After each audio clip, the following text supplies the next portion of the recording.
I'm so excited and thrilled to introduce then Leanne Wilder, who is the Creative Economies Director of the North Carolina Arts Council. So welcome, Leanne. Thank you, thank you. Can you guys hear me okay? Yes? Well, let me start with saying I'm really sorry I can't be there in person. I'm getting over COVID, but Ingrid and I figured out a way that I could be with you virtually. Um, so I'm going to share a slide deck with you in a minute, but I'm just going to talk at you for a second. Somebody in the introduction said that one of the things they wanted to get out of today was, getting to know the artists around them, that your work is isolating in some ways. And quite frankly, we've all been isolated for the last 2 or 3 years. So this is exactly what we had in mind when the North Carolina Arts Council had in mind when we piloted this. So we're doing 3 different gatherings like this across the state. Excuse me, we had one in Burnsville a few weeks ago, and about a month ago, this one today, and then Saturday there's one in New Bern that I hope to be able to be in person at. But I will say I'm excited. There's so many people in this room. I'm really excited that you guys are meeting each other and going to learn from each other. Let me pull up my slide deck. And I will, can you allow me to share my deck, please? Security and enable at the bottom. I will say that we had a fabulous young woman who ran this program for several years, and she just left me last Thursday to take a new job at the Ackland, which was a lifelong or a really big dream of hers to work in a museum. So I too am a little new to this because she ran it so well. So I beg your patience. Can everybody see my screen okay? Can you give me a nod? Yes? Great. All right. So let me tell you a little bit about the North Carolina Arts Council. If you do not know anything at all, we are a state agency like the Department of Commerce, but our job is to deliver resources for arts development in all 100 counties. We have grant programs, we offer service, we offer technical assistance, which is a really nice way of saying consulting. We have excuse me, staff experts in most of the genres that are out there. We also develop both regional and statewide initiatives to enhance the creative economy, education, and the well-being of our citizens. You may not know this about us, but North Carolina has the largest network of local arts agencies in the country. Before COVID, I used to go to national conferences, and no one has the network of arts councils that we have in our state. Why is that important? Because this program, the Artist Support Grant, while it is for artists across the state, it's managed by a really robust network of local arts councils. We have 100 counties. We have about 75 arts councils. That's a pretty big number. So some of you who may have been around for a while, the Artist Support Grant really builds on the success of a regional arts project grant that we had. But during the pandemic, we wanted to reboot it and allow for more equitable disbursement of funds. And also, we wanted to make sure that the artists in our state could both pay themselves and be able to continue to make work during the pandemic. So there used to be about 13 regions across the state that we worked with local arts councils. We expanded that to 18. So you can kind of see you guys, I don't know what number you're in. 14.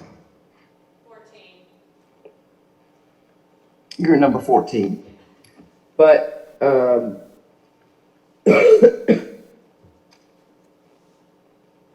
that is supposed to,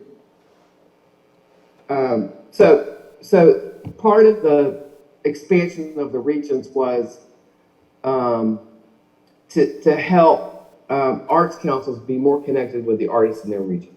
All right, so like I said, the primary goal was to support individual artists during and following the pandemic, just so you could adapt your processes to develop an online presence if you needed to, or continue to create, continue to work.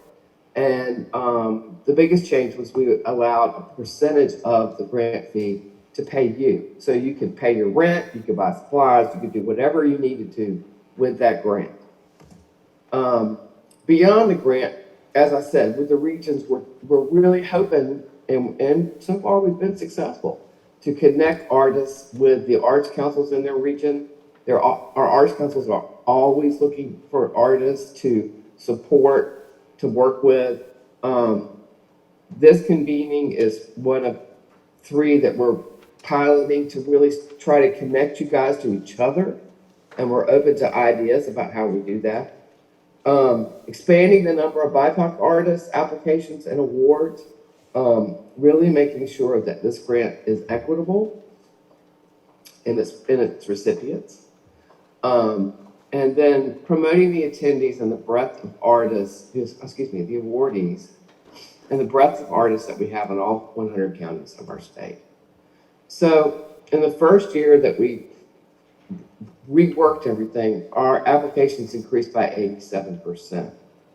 So we had 385 awards, an increase of 125% from the previous year were given to North Carolina artists. And we were, like I said, we've been working with our arts councils to be really intentional to reach out and make sure that we are either engaging artists of color, that we're providing the information in the way that maybe new populations need by translation. And then on our end, we really wanted to make sure that we were promoting awardees. So we've been partnering with our marketing department to do just that. And we did a whole series about awardees in the first year. You can find that online. I'm just going to say that this, of all of our grant programs at the North Carolina Arts Council, I mean, I'm a little biased because this is part of my team's work, but I love this grant. I love this grant for artists above all others, because it doesn't matter what age you are, it doesn't matter where you are in your where you are in either learning, if you're emerging or established. It's for every artist at every stage of their career. So I'm going to run through a little bit of the mechanics of the grant for those of you who have never applied, and then I'm going to open myself up for questions, and I would love to hear from you. So I'm going to kind of roll through this, but if you have a question, raise your hand or say something, and I'll stop. Eligibility for the applications. You can be an individual, or you could be a collective. So there maybe you are a trio, and you want to work together to cut a CD, something like that.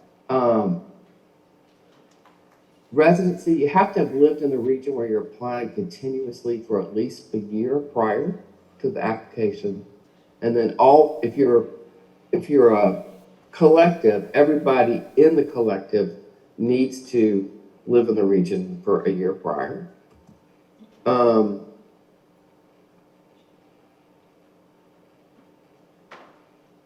So we ask that you not apply 2 years in a row. We ask that you take a year off.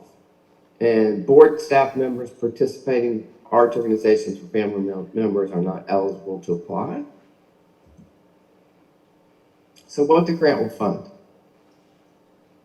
Completion or presentation of new work. So the cost of the resources necessary to complete or present a significant new work. Or it could be something like equipment, for you to take the next step in your career, you need this piece of equipment to help you with this specific project. Or you have to rent a studio to do this particular part of the project. Excuse me. Career promotion. So projects aimed at advertising an artist's work or demonstrating their skill level. Maybe you need a new website. Maybe you need somebody to come and document your work. Maybe you need to go to a national workshop that will help in promotion. All of these things the grant will fund. Oh, so there's training. Cost to attend a class or a workshop aimed at either enhancing your skill level or professional development. It'll cover the travel cost of any of those things. And again, the most popular is it'll pay you 50%. So we'll pay you to go to that conference. We'll pay you while the grant will pay you while you are creating the work. So your time and expertise is also included. What it won't fund. The grant won't fund undergraduate or graduate level education. This is really for artists and not for students. Projects that don't have a direct effect on the applicant's growth as an artist. Projects that support or oppose, most of these are pretty easy to understand. Projects that support or oppose a candidate or religious group or nonprofit initiatives, meaning a nonprofit wants to hire you to do something for them. You can't apply on behalf of the nonprofit. This is really for an individual artist. So usually the grant promotion starts in the summer. In September and November, our local Arts Council consortiums, those 18 consortiums, start having workshops to make sure that you understand how to apply. And all of our arts councils are charged with helping individual applicants. So if you have trouble, if you don't know how to answer something, you can call them and they'll set up an appointment with you, sit down with you, make sure you can get the grant application in. The awardees are determined by a panel. So usually a panel of arts administrators and artists from across the region. A lot of the panelists, as I've heard recently, are former artist support grant recipients. They sit down, look at the applications, and then make their awards. Usually in October or November, you're notified if you have the award, and payment comes directly after that. We operate as most state agencies on the fiscal year, so your project period is really January to December of that year, but you have to expend all the funds by June 30th. So your project period could be longer, but you have to spend all the funds by June 30th. So how was my application evaluated? Well, this panel that I spoke of looks at, excuse me, both that you are an artist, that you have a demonstrated talent in an art form and overall excellence of your work. You have a clear commitment to your career as a practicing professional artist. And then they look at the project itself. Does it does it meet the criteria of something that's proposed to expand your professional growth? And is the time frame and the expenses that you put forward, is that feasible for the proposed project? So how do you apply? I can go back to that map, but I'm going to share this slide deck with you guys. You can apply through your local arts council, or you can apply through any of the arts councils in that region.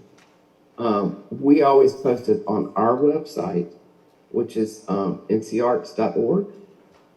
I encourage you to go there. A lot of people, a lot of people apply online through our arts council, which is fine. This was how to apply. Your arts council will direct you how to apply, but you can go through our website, which has a section on artist support grants.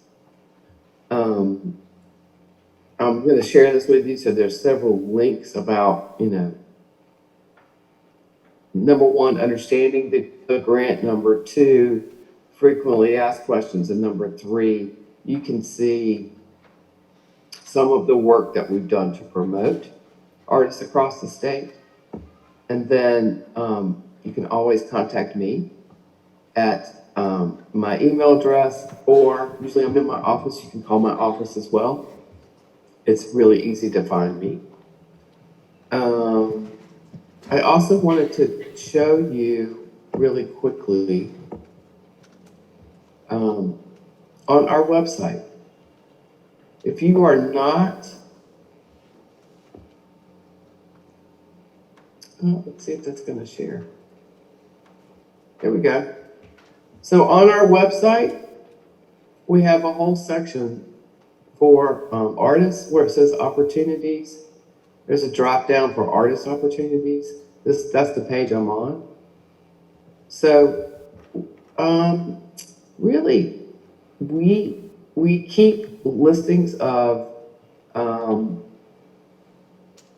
different opportunities based on the listing categories that you can see there on the right. And then we also do a curated list that we send out. I don't know how often it goes out. I was going to say about every 2 weeks or 3 weeks. We do a specific email about artist opportunities across the state and across the nation. So if you're not already on our list, please subscribe to the Artist Opportunity newsletter. Some of our local arts councils actually reshare that through their mediums, which is great, but you can always access that through our website. Okay, I've talked a lot. What kind of questions do you have? And I've got the mic, so if you've got a question, just put your hand up. I'm going to bring it to you so you can ask. Did I go through that too quickly? I hope not. I just have an addendum.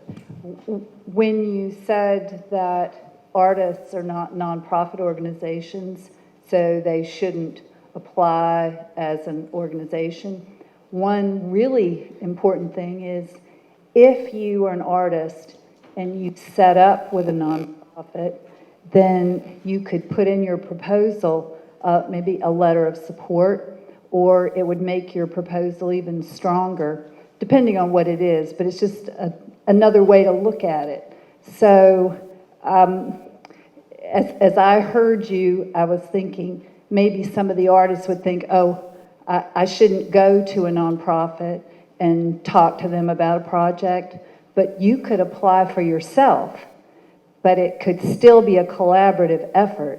And I was wondering if maybe you could talk a little bit more about how that might work.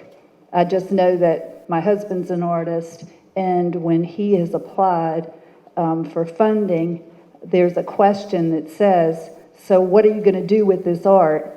And if you say, I am researching, I have a yes for these people, it adds another dimension to make your proposal a stronger one. Does that make sense? I think I understand your question. Let me say back to you what you just said. Yes, You said if you partner with a nonprofit and have them send a letter of support, that may strengthen your application. Is that what you mean? yes, but it doesn't have to be an official partnership. But if you're an artist and you say, for instance, I need money to make frames for my art, well, that's one thing. But if you say in your budget, these frames are going to be for this artwork, and you send your images, but you also say you would like to have this exhibited at these places, and you've already started talking to organizations, and you maybe have one organization that wants to exhibit your work, but it can't be exhibited unless you get the frames. Anyway, just another thought was when you were going down the list and you were saying you're not a nonprofit organization, so, they have to apply on their own. You're not really applying for them, but That it's mic a keeps going way. out. I can't hear her. Does that make sense? Yeah, oh well. Anyway, I've been involved with some things, and I didn't want you to think that the door is closed, because I think the more you work with other nonprofits, because I've also been in that case where I'm the director of an art museum. If artists come to me saying, I would like to exhibit at your organization, if you like my work, can you write a letter of recommendation or a letter of support for my grant? I would be interested if I wanted to show your work. So there are just other ways that you can collaborate, but it's maybe not an official partnership, if that makes sense. Okay. So one of the things I'll just respond to that, I'll say this, is that we want to make sure, when I say this grant is for you as an artist, I mean it. It's for you as an artist. So if it helps you to, just like this woman's example, if it helps you to be able to have this framing so that you can then exhibit, that's great. But you're not. So one of the things that we said that it won't fund is nonprofit initiatives. So we've had artists who had a partnership with a nonprofit who want them to do something, but they don't have the money to pay them. That's a job. That's a job. That's not something that is for the artist's professional growth, right? So that's something that the panel will see right away. It has to be for your professional growth. Those are the two requirements are that it helps you in your career, number one, and number two, that the project is feasible. If you want to put in a letter of support, you can, but it's really not necessary. I mean, these are other artists and arts administrators that are going to be reading this grant, and they get it. I mean, if you have one gallery that sends a letter, fine.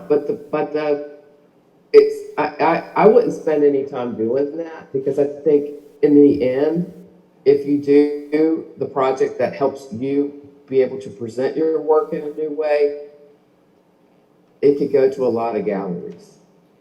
You never want it to look like a nonprofit initiative. You want it to look like something, you seriously want it to be about you and your work. Another question? So I have a question. It was about some of the stipulations on acquiring a grant. So I'm a full-time student during the academic year, but during the summer, I do independent stuff. For instance, like right now, I'm doing plenaires of downtown Hickory and documenting the history. So is there opportunities for people like myself who are students who are on a shorter time frame? No, unfortunately, there is not an opportunity for students in this. This is really for somebody who's made a decision to be a professional artist. I hate to say that, but Yeah, I had a question. Can everything be done online, including downloading your art? And I was a little concerned about, are people going to be coming to my home to look at my art if I apply for a grant? I'm sorry, I can't hear your question. There's something going on with that mic. Okay. Can you hear me now? Is that I better? can. Okay, good. And then, applying for a grant, can it all be done online? And I can download photographs of my art? And am I going to get visits from a committee to look at my art at my home? If I apply Ingrid, for a can you grant? repeat that? He's wondering if the panelists visit the art in his home, and I can tell you the answer to that is no. You submit the images to basically a bank, an image bank online, and that's how they view the images. Hi, my main question is, I guess, similar to his.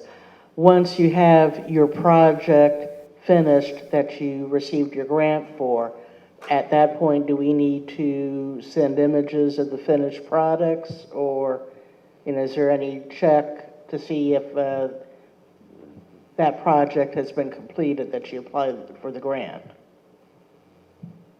Okay, so that mic goes out. So let me try to repeat back what I think you said.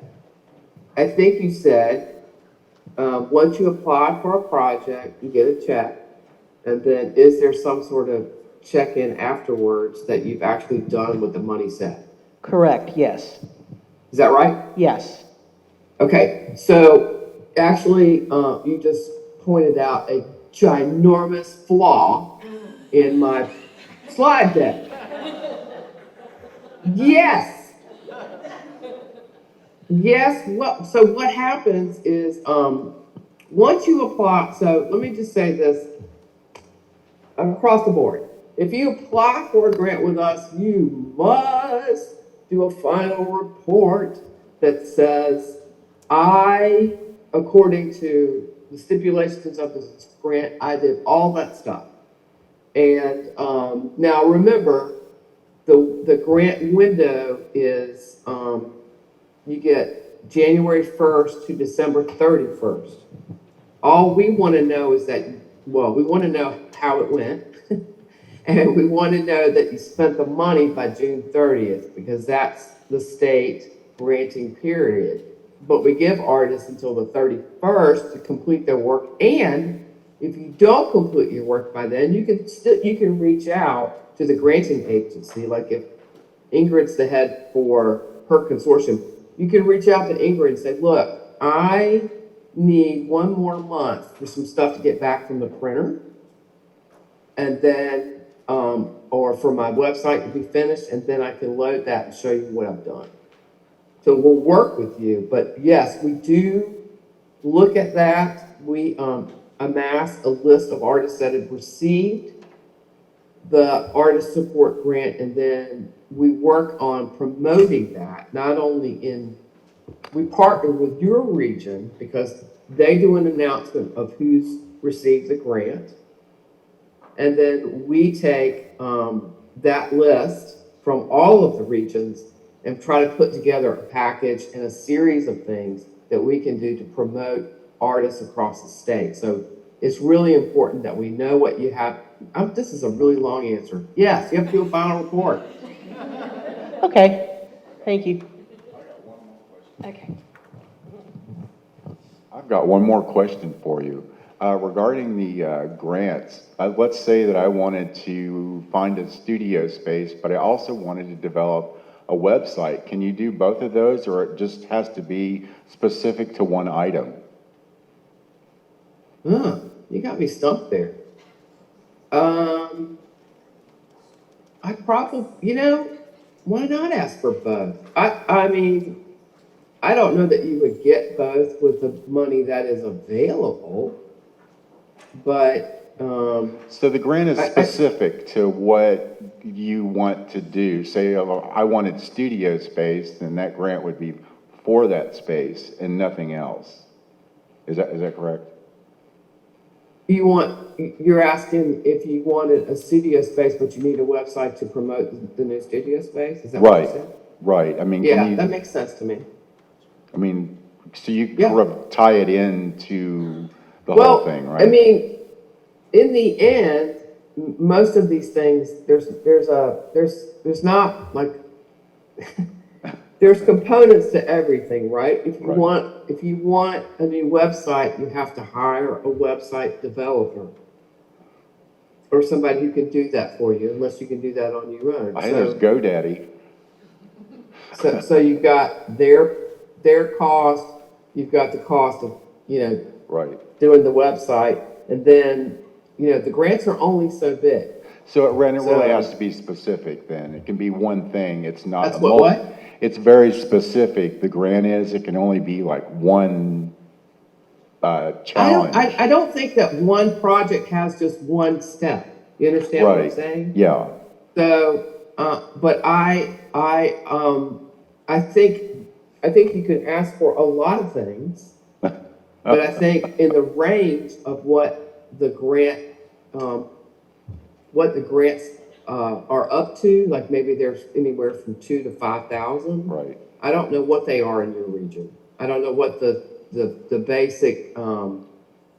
Ingrid could probably answer that. What the range is, but within that range, that's how I would do my pitch. Yeah. I think, is it, actually, Ellen or Sharon, it's 4,000, right? Is the max? According to the website, Yeah. it's 500 to 3,000. So, okay, 500 to 3,000, okay. Yep. So, in response to your question, if the range is 500 to 3,000, I'd prioritize what you need. I just want to add something, a question to that. If he were to apply, or if someone were to apply for something and it had two parts, is it possible that the panel would say, well, we'll fund this part, but not that part? So we'll give you the studio space, but maybe not the website or whatever. Anything's possible, but I'm telling you that I want you to remember sort of that two-step process that the panel goes through. Number one, they look at your artwork and know that you're a professional artist and that you've made a commitment to your craft or your work.